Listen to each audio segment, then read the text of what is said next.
Lifestyle या ब्लॉगमध्ये तुम्हा सर्वांचं मनापासून स्वागत आहे। तर दिवाळीची तयारी सुरू झालेली आहे आणि दिवाळीसाठी किराणा पण आणलाय, आता तो भरायचा राहिलाय आणि आज आमचा ओम पण, तर आता स्वयंपाक राहिला एवढाच भरायचा बाजार आणि त्यानंतर स्वयंपाक करायचा आणि त्यानंतर बरंच असे कामं राहिलेली आहेत माझे आणि त्या दिवसभरातून झालेच पाहिजे। तर आता ह्या ज्या काही गोष्टी आहेत आणि दिवाळी एवढी तोंडावर येऊन पडली आणि माझं तर फराळाचं सगळं राहिलेलं आहे की फराळाचं काय करावं, म्हणजे काय करावं हे विचार करून ठेवला, पण सुरुवात कधी करायची कारण हेच होत नाही। आता एवढ्या गोष्टी आज ॲडजस्ट झाल्या कारण आज साठीची पॅकिंग पण झाली आणि आता हा किराणा बघा येऊन पडलेला आहे घरामध्ये आणि घराने सर्व किचन मी आवरायला काढलं होतं, त्यामुळे पसारा पण पडलेला आहे। तर किराणामध्ये बऱ्याच गोष्टी मी सांगितल्याप्रमाणे आल्या, पण बऱ्याच गोष्टी साहेब विसरले।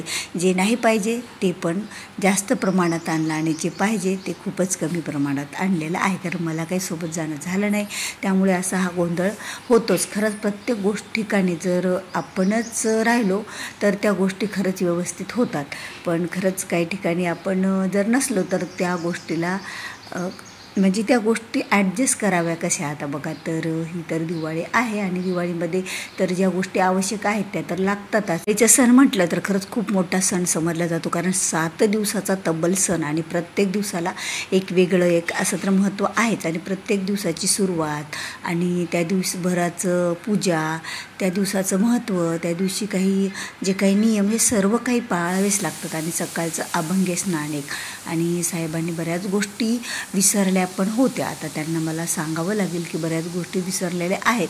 आता पुन्हा एकदा मार्केटमध्ये किराणा आणायला जावंच लागणार आहे, पण आता नंतर मी सोबतच जाईल कारण बऱ्याच गोष्टी ह्या विसरलेल्या आहेत आणि आपल्याला ज्या लागतात त्या आपल्याला पाहिलं ना। साबुदाणा नको, साबुदाणा भरपूर आहे, नाही साबुदाणा पण भरपूर आहे आणि इकडे ऐका ना,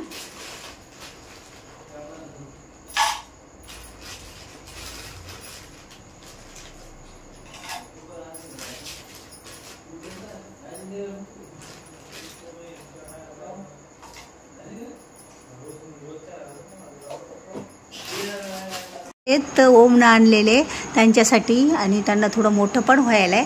बघू द्या कितीला भेटला रे ते तुला। आणि ओमनं आता आमच्या आणलेला आहे ते ड्रेस ह्यांच्यासाठी आमच्या आणि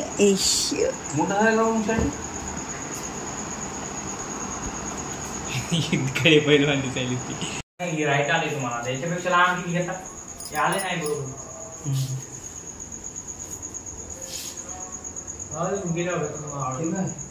जे आवडेल ते घ्या, बाकी मग द्या मला, मी भाई फक्त नाईट पॅन्ट नाही बघितली मोठी आली ठीक आहे।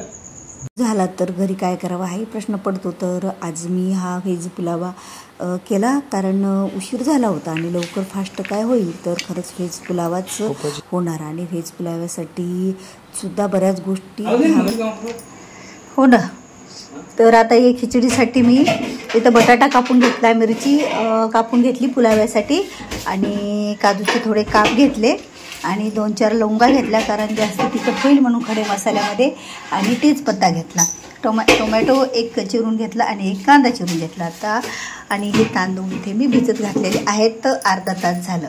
तर आता याची मला पुलावा टाकायचा आहे, पण मस्त कडकडलं आहे आता आणि तेलामध्ये मोहरी आणि जिरे घालून घेऊया, कारण ज्या वेळेला तेल प्रथम मोहरी आणि जिरे घालून घेतले आणि ही फोडणी मी तुपामध्येच टाकली, कारण तुपामध्येच पुलावा हा चांगला लागतो आणि मोहरी आणि जिरे ज्या वेळेला तडतडतात ना म्हणजे लवकर। तर आता हे पण बघा आमच्या घरी जर कच्चे काजू राहिले तर आवडत नाही, त्यामुळे मी अगोदर काजू घालून घेतले, त्यानंतर हा तेजपत्त्याचे 3-4 पानं घालून घेतले, लवंगा आणि एक एक करत सगळं साहित्य त्यामध्ये मी घालून घेतलं, म्हणजे जे साहित्य जास्त वेळ म्हणजे त्याला होऊ द्यायचं, जास्त जरा करपट खरपूस रंगावर ते अगोदर घातलं आणि बाकीचे साहित्य नंतर घातले, कारण बटाटा हा आपला पुलाव्यासोबत शिजतो, कांदा पण आपला शिजला जातो, कारण कांद्याची चव जर थोडाच अर्धवट कच्चा असेल तर आणखी चांगला लागतो। आणि हे सगळं मिक्स करून त्याला एकजीव करून मी घेतलं म्हणजे त्या याच्यामध्ये परतून तेलामध्ये आणि ज्यावेळेला ते परतायला लागतं त्यावेळेला सगळ्याच गोष्टी कशा व्यवस्थित म्हणजे त्यातल्या जेवढ्या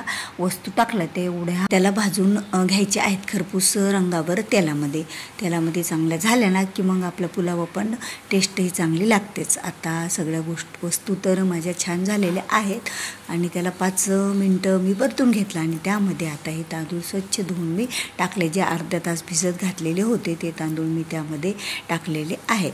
आता ते तांदूळ बघा कसं असतं की हे तांदूळ जास्त असे फुगत पण नाही आहेत, त्यामुळे तांदूळ जास्तच लागतात या तांदळाचा पुलावा करण्यासाठी. आणि तांदूळ आता मस्त झाले, सगळे एकजीव सगळं करून झालेलं आहे.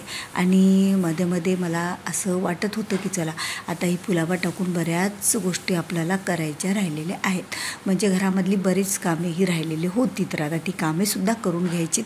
तर तोपर्यंत हा पुलावा आता व्यवस्थित होत आहे. आता पुलावा तर होतो आणि जे तांदूळ निथळून बघा आपला जीव कसा राहतो की बुडाला आणखी त्या पाण्यात तांदूळ जाऊ नये म्हणून पुन्हा एकदा हात मारून मी तांदूळ टाकले आणि त्याच्या 1.5 पट मी त्याच्यामध्ये पाणी हे टाकून दिलं, कारण भिजलेले तांदूळ होते तर 1.5 पटीनंच मस्त लगे शिजतात.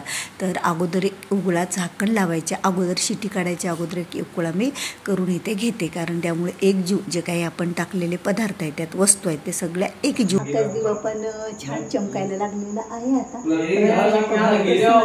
हवा सुटलेली आहे बाहेर, बरीच हवा सुटली आता बाहेर, एवढी हवा सुटली ना की पाऊस येतो काय असं वाटतं की पळत पाऊस खरंच नाही यायला पाहिजे, कारण खरंच दिवे कसे लावणार आपण, लाईटिंग वगैरे असं घराला कसं सजवणार हाही प्रश्न पडलेला होता. आज लाईटिंग टाकायची होती तर आता ही दिवाळीची पॅकिंग सुरू आहे ब्लाऊज पीसं, कारण आता आमच्याकडे पाहुणे येणार आहेत म्हणजे मुलगी आणि तिच्या सासरकडची मंडळी. ही पहिली दिवाळी असल्यामुळे सर्वांना आणायचं आहे आपल्याकडे, तर त्यासाठी माझी ब्लाऊज पीसची पॅकिंग झाली, काही थोडीफार पॅकिंग पण केली बघा. जे काही डबे वगैरे असतात शिदुरी, आता शिदुरी तर करायचीच राहिलेली आहे, 5 शिदुऱ्या करायचा विचार चाललाय, पण बघूत आता दिवाळीच्या यामध्ये किती होतात तर. आणि ह्या ओट्या वगैरे सुद्धा मी पॅकिंग त्यांच्या करून घेतल्या.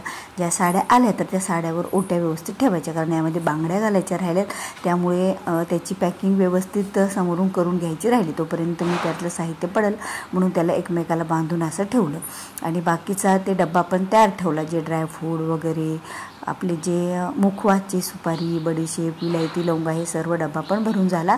आणि ह्या पण ब्लाऊज पिसाची पण पॅकिंग इथे माझी झालेली आहे. आता पॅकिंग कशी करावी पण घाई होती, त्यामुळे मी त्याला जो चोळीचा खणाचा आकार असतो तोच खणाचा आकार दिला आणि पॅकिंग केली. इथे काही बॉक्स पण मी तयार करून ठेवलेत की लगेच चला आपल्याला यामध्ये काही द्यायचं असलं तर लगेच त्यामध्ये देता येतं. मग अशा पद्धतीमध्ये ही तयारी करून ठेवली, कारण दिवाळीच्या अगोदर ही तयारी झालेली बरी, कारण दिवाळीनंतर त्यांना वेळ मिळेल तेव्हा कधी येतात आणि त्यावेळेला आपल्यालाही वेळ असायलाच पाहिजे. ह्या मी आणि माझ्या जाऊबाई दोघीजणी पॅकिंगची तयारी करत आहोत. राहिली साहिली आता बऱ्याच पॅकिंग झाल्यात काही वस्तू आणि काही राहिल्यात पण, काही ब्लाऊज पीस राहिलेत पॅकिंग, कारण त्यांचे देऊन आपल्याकडे सुद्धा बघा दिवाळीच्या पिरियडमध्ये कोणीतरी येतच आणि त्यांना पण आपल्याला काहीतरी गिफ्ट द्यावी लागते. आणि दिवाळीला मान तर खरा वस्त्राचा असतो, त्यामुळे त्यांच्यासाठी सुद्धा ब्लाऊज पीस आहे. म्हणजे गावातल्या मुली वगैरे आपल्याकडे आल्या तर त्यांनासुद्धा काहीतरी आपल्या घरी आल्याच्या नंतर द्यावंच लागतं, म्हणून आम्ही त्यासाठी सुद्धा काही ब्लाऊज पीसची पॅकिंग, त्यावर ओटी आणि त्यावर काही जे काही हळदी कुंकाच्या पुड्या होत्या ते पण पॅकिंग करून अशा ठेवल्यात. ते बाजूला एका बॉक्समध्ये ठेवल्या आणि त्या मोजून एका बॉक्समध्ये ठेवल्या. अशा 10-15 आम्ही पॅकिंग करून ठेवली. तर भेटूया पुन्हा अशाच एका नवीन व्हिडिओसोबत.